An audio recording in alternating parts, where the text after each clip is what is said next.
12일 도널드 트럼프 미국 대통령은 취임 후 처음으로 블라디미르 푸틴 러시아 대통령과 통화했습니다. 이 통화는 1시간 30분 동안 이어졌고 러시아는 곧바로 우크라이나 전쟁 종전 협상에 착수하기로 합의했습니다.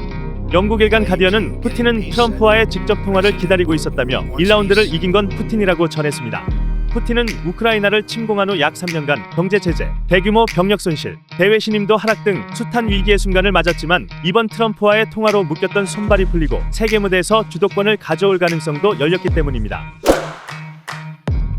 트럼프는 첫 공식 통화 뒤 트루스 소셜을 통해 푸틴 대통령과 길고 생산적인 통화를 했다며 우리는 매우 긴밀히 협력하기로 했으며 상호 방문을 포함한 협력 방안을 논의했다고 밝혔습니다.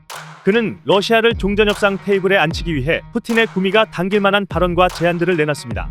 가장 먼저 우크라이나를 배제한 미-러 주도의 종전협상이 진행될 것임을 시사했습니다. 이는 바뀐 미국의 대외 정책을 상징하는 것으로 미국은 우크라이나 문제에서 발을 빼고 이를 유럽에 넘기겠다고 했던 트럼프의 약속을 실행하는 겁니다. 종전협상의 가장 큰 쟁점인 영토 확정 문제에 대해선 우크라이나의 영토 포기가 불가피하다는 뜻을 내비쳤습니다. 기자가 트럼프에게 젤렌스키 대통령이 영토를 양보해야 하느냐고 묻자 필요한 조치를 취해야 할 것이라고 답했죠. 피트 헤그세스 미 국방장관도 북대서양 조약기구 본부에서 열린 우크라이나 방위 연락그룹 회의에서 우크라이나 국경을 2014년 이전 상태로 되돌리는 건 비현실적인 목표라며 허황된 목표를 버리라고 말했습니다. 트럼프는 러시아 침공의 원인이 됐던 우크라이나의 나토 가입 문제에 대해서도 실용적이라고 생각하지 않는다는 말로 선을 그었습니다. 우크라이나를 나토에 가입시키지 않는다면 미국과 서방 진영이 일정 수준 이상의 안보 지원을 약속해야 함에도 러시아에 유리한 입장을 택한 겁니다. 푸틴은 트럼프 행정부가 러시아의 목표 달성을 도와줄 수 있다는 희망을 가지게 됐습니다.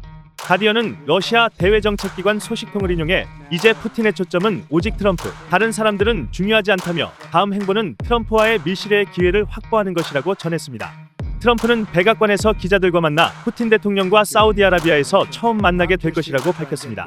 또 푸틴이 미국에 오고 내가 러시아에 갈 것으로 예상한다라며 사우디 회동 이후 상호 방문 가능성도 언급했습니다. 가디언은 러시아 측 초대 일정이 오는 5월 9일 전승절 열병식에 맞춰졌을 가능성이 있다고 전했는데요. 미국 대통령이 모스크바를 찾아 푸틴 옆에서 전승절 열병식을 참관한다는 것은 상상조차 할 수 없는 모습이었지만 이런 일이 성사된다면 푸틴을 고립시키기 위한 서방의 노력에 치명적 타격이 될 것이라고 분석했습니다. 우크라이나와 유럽은 트럼프 푸틴의 밀착 움직임을 강하게 비판했습니다.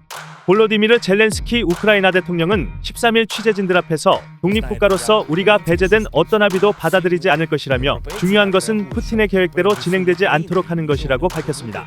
유럽연합과 영국, 프랑스, 독일, 스페인, 이탈리아, 폴란드 등 유럽 6개국은 공동 성명을 통해 우크라이나와 유럽은 모든 협상에 참여해야 한다고 주장했습니다. 그러나 미국의 국제질서 수호에 대해 회의감을 드러내고 있는 트럼프 행정부는 우크라이나 문제에서 물러나 책임과 비용을 동맹에 떠넘기려는 행보를 더욱 뚜렷이 할 것으로 보입니다.